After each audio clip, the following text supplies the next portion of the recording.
Hey guys, welcome back to World of Warships. We got a new ship to take a look at. The Komissar is coming to the game in the next update. And what you need to know about this ship is it gets 12 240mm guns with slightly improved AP pen angles, which means we're going to Citadel things quite a lot, especially cruisers. The ship is going to do very well against. This is a Russian cruiser at tier 10, and it's got cruiser dispersion, not any of the weirdness like a Petro. It has just normal cruiser dispersion. So you're going to see the salvos look pretty good. Our reload is all right, in fact, probably pretty good for this number of guns. And the HE is not bad either, with a very high fire chance.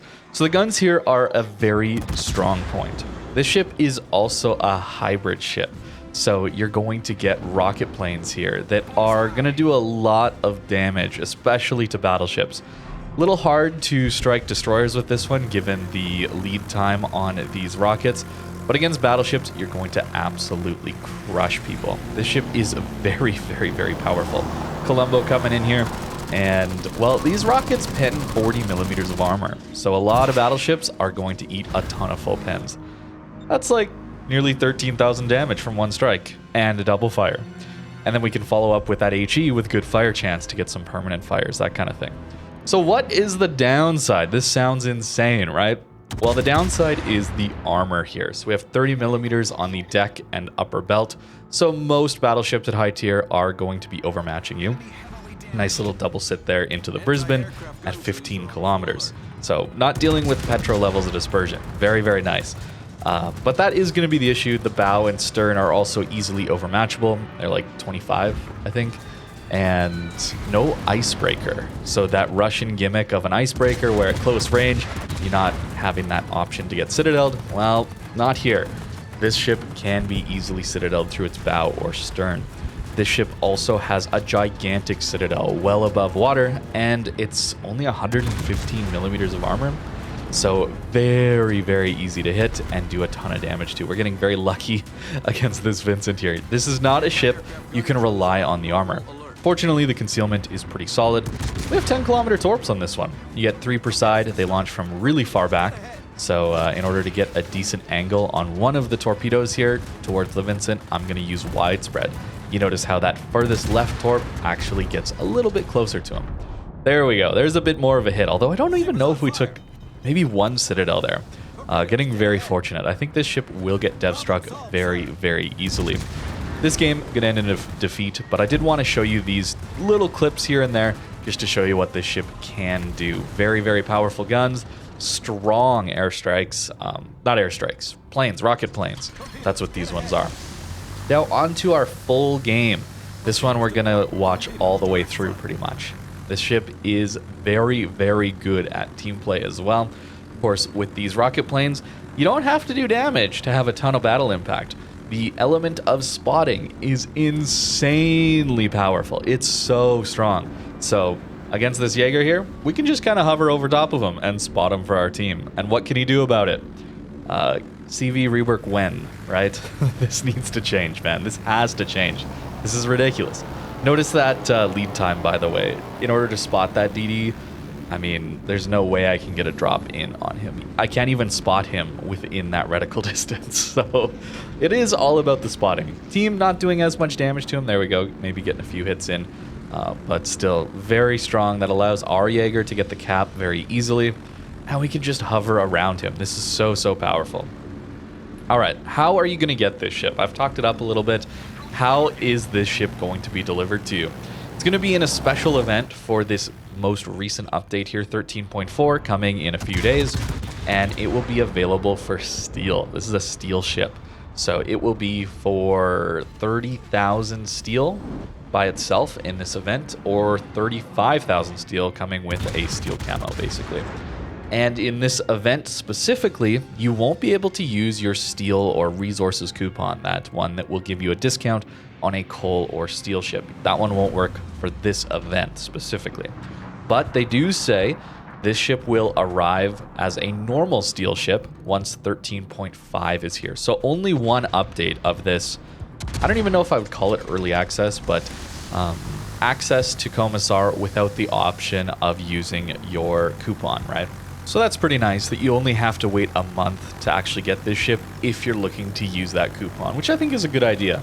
Steel is sometimes a very limited resource, as we know, so saving that up, certainly waiting for that coupon can be a great idea. 30,000 steel, I guess less with that coupon, is still a lot of steel though. And given that these guns are so strong and these planes are so powerful, it could be worth it. Although I think it will be a hard ship to play. This is a ship that will be focused out by battleships a lot. As soon as battleship players understand what the armor is like on this ship and just don't see it as, oh, it's a Russian tier 10 cruiser, it's going to be impossible to do damage to, right? As soon as they know, no, this thing takes a ton of damage, it's going to get focused a ton by battleships because they'll all be looking for those juicy, juicy depth strikes on this ship. Of course, we'll take a look at the armor and the build I was using later, but I think this will be a harder ship to play. You'll notice I'm just sitting behind this island to start with here, playing very passive, but still getting a lot of battle impact out, playing very safe, almost no risk to my ship at all. This is kind of the one of the overpowered aspects of playing with airplanes in this game. Very, very little risk. In fact, no risk here, right? That's kind of the other side of hybrids being such a powerful tool that also doesn't have the downsides of losing planes. Look at that, 11,500 double fire on that Wisconsin. It's just ridiculous. All right, I don't like this. I didn't point it out, but you probably already saw the enemy Jaeger in chat. I totally agree. It's so ridiculous that this is in a ship game. I understand that historically, well, hybrids you can't really argue historically, but carriers I can understand historically, right? That they were a part of naval combat, sure, but this is an arcade game, man. If the goal is to have a fun arcade game, this ain't it, Chief. This is not it. This is only a great way to frustrate people and give certain players elements that they're just OP, man. They're just overpowered. At least this one won't be farming DDs with damage like, say, Louisiana dive bombers can easily do. But this spotting is just so oppressive. It's too much. It's too much. That's my opinion in a very light way and a short way. As we need to talk about the rest of this game. No more cuts from here on. This is going to be a very, very close match. Make a mistake a few times in this game. One of them, of course, is not getting out of the way of a Moskva and Petro pushing in. So we do take some citadels there. Very lucky to stay alive in this one, certainly. As also the Louisiana seemed to shoot almost correct, actually, for our bow citadel there. Not sure how that didn't citadel me, but very, very lucky. Here's another mistake I'm about to make here. While this Moskva and Petro push in, I turn my camera and then launch my planes. That wasn't just the plane launching. You'll notice that the planes launch off to the left of your ship. So early game, I was using that island. I was positioning myself so the planes would launch towards the enemy, shortening the time it takes for the planes to get there, using those rocket boosters that Russian planes seem to get. And in this case, it takes us away from the enemy ships, right? So you're going to want to think about that. And here's the reason turning my camera was such a bad idea. Moskva pushing flat broadside to us, I can help out Napoli out here. But no, I actually can't because our turrets are so slow to turn. And no 360 turrets here or anything like that, but we do finish him off. Maybe a bit of a kill secure there, I will certainly admit that, but I didn't want our Napoli getting rammed. Although he has torps, he probably wouldn't have anyway. Fortunately, Brindisi there, not swapping to the AP, so we do survive another salvo there, and we have a submarine to deal with. There is a storm in this one, of course, a cyclone, so we don't get spotted by the Yumahari or the Laria, so we don't have to deal with that crossing over the B cap here. I need to push and deal with this sub now. Notice I have defensive fire here, not hydro, bit of a misplay there. Should probably have hydro in the future. I wanted to see if the D-fire would help us out at all against carriers, and it's not great. The AA here is very not good, so definitely just take hydro. And then try your best to just maneuver and just dodge whenever enemy airplanes come into play here. We do find the sub, though. He does surface anyway. He does have a little bit of charge left, but he does surface. So try and get some damage in on him.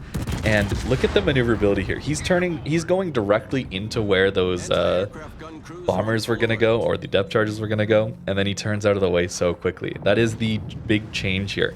Although I'm a fan of this new change. The maneuverability is extreme with submarines, But at least once you get within 2.5 kilometers, you know you're in a good position. There's incentive to actually charge down subs and get that close, because they're going to do much less damage.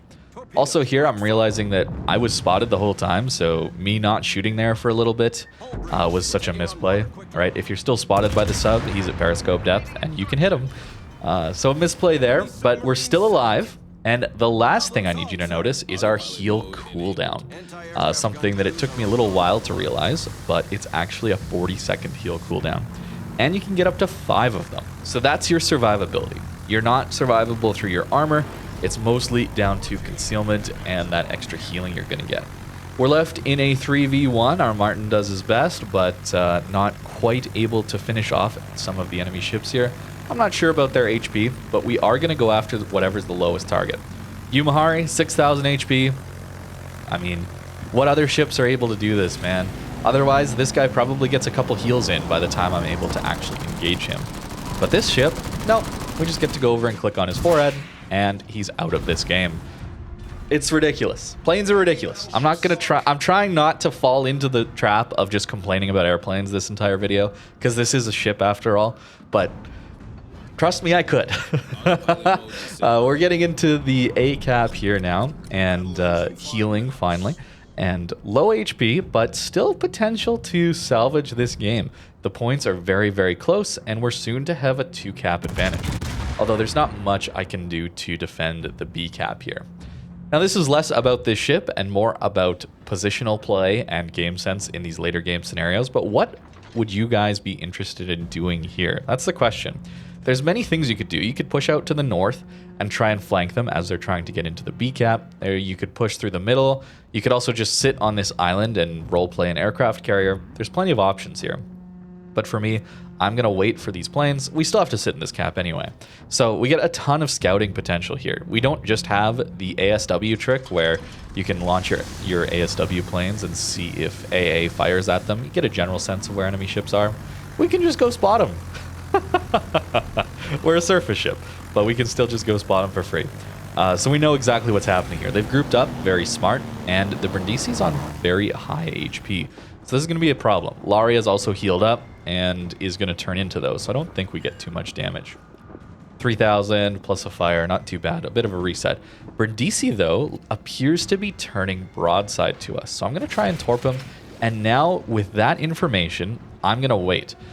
Because the Brindisi is the most likely one to come around this corner for us, I'm okay with waiting here. He also didn't use AP to start with, and here's this ASW trick, by the way. You can tell where people are if their AA is active. Notice their AA is turned off. That's a smart play. It's a very smart play, actually.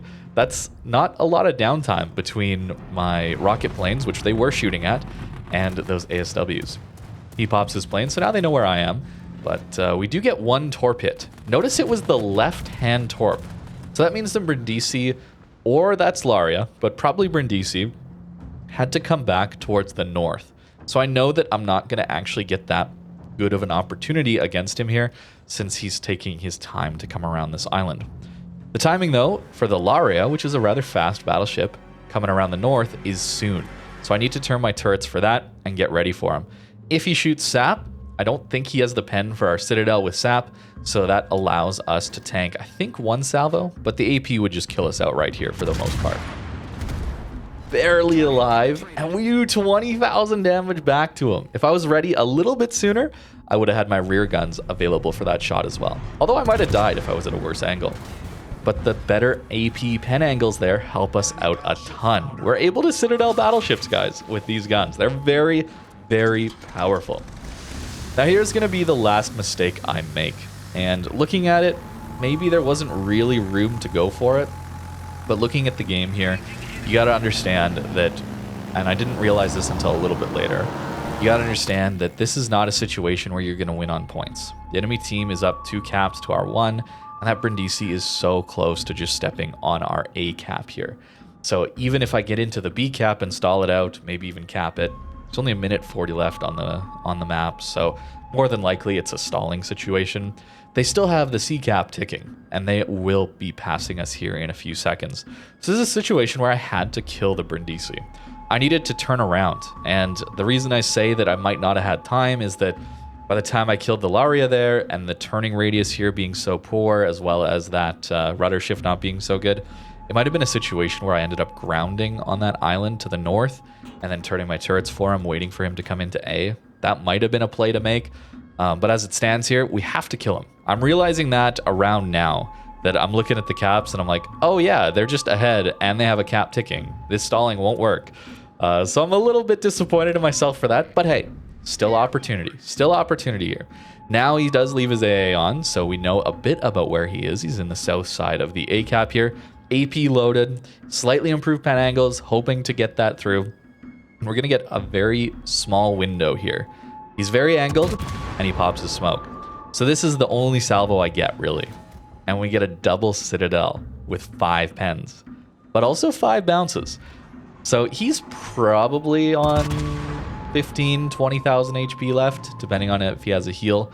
So not quite enough to kill, and it's just blind fires left, unfortunately. No radar on this ship, unlike some of the other, or a lot of the other tier 10 Russian cruisers.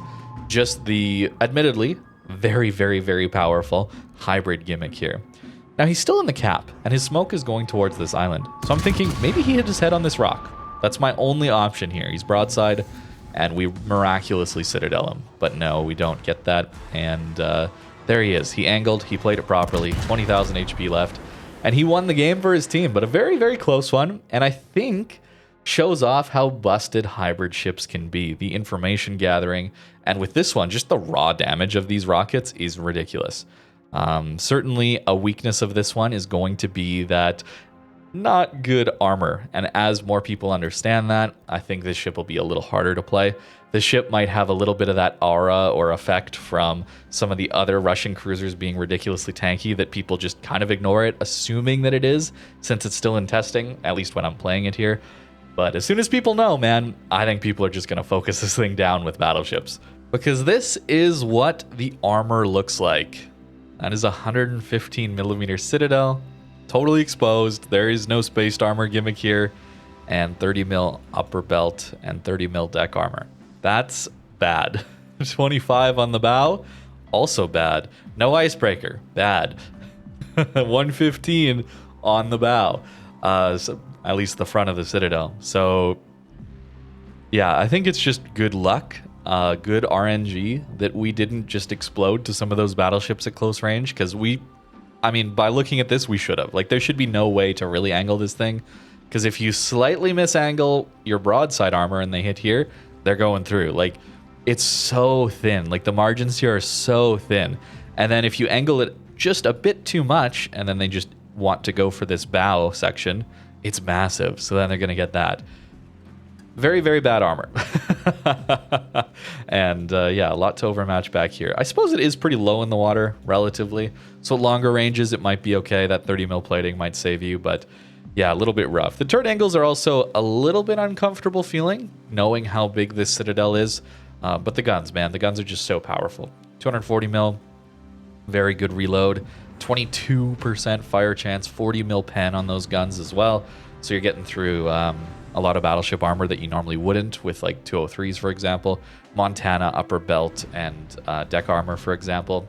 And conceal, 11.5, very good. That maneuverability is a little rough, especially that turning circle radius, kind of painful. And yeah, 10km torps, 15,000 damage out of them. It's decent. And 48,000 HP. As for the build, I went with a little something like this. The turrets are a little slow, so we want to buff that gun feeder because I want to use both ammo types. And then we're using focus fire training to get back to our hybrid planes, our rocket planes, a little quicker. That's the main point here. And survivability expert for more HP. This is including survivability expert. We have 48,000 HP, so very low HP count here for a tier 10 cruiser, especially one that has relatively like the worst armor, some of the worst armor this tier. I guess there's Minotaur, but that gets a super heal. Concealment, of course, and then the damage buffs are Adrenaline Rush and Top Grade Gunner. Playing around islands in that, if you get closer to caps, that kind of thing, this is available to be activated. Somewhat helpful, although you probably could spend those points elsewhere if you're playing a little further back, which sometimes you're just forced to. Air Groups Mod 3 here means we're not maneuverable at all. That's why we felt so sluggish to accelerate, anything like that. But that does, again, get us back to those rocket planes a little bit sooner. Only 17 kilometers of range on the main guns here, so you certainly could go range mod if you wanted to, but I was running reload for this one. I think there will be a lot of games where that range mod will help you out a lot. Although, in those situations, you could also just send out the planes and do, what, 10,000 damage to battleships and fires? Like, very powerful, man. Very, very, very powerful. Very little risk involved with that, too. And in fact, while we're here, I'm going to swap over to Hydro, because the D-Fire was not useful to me at all.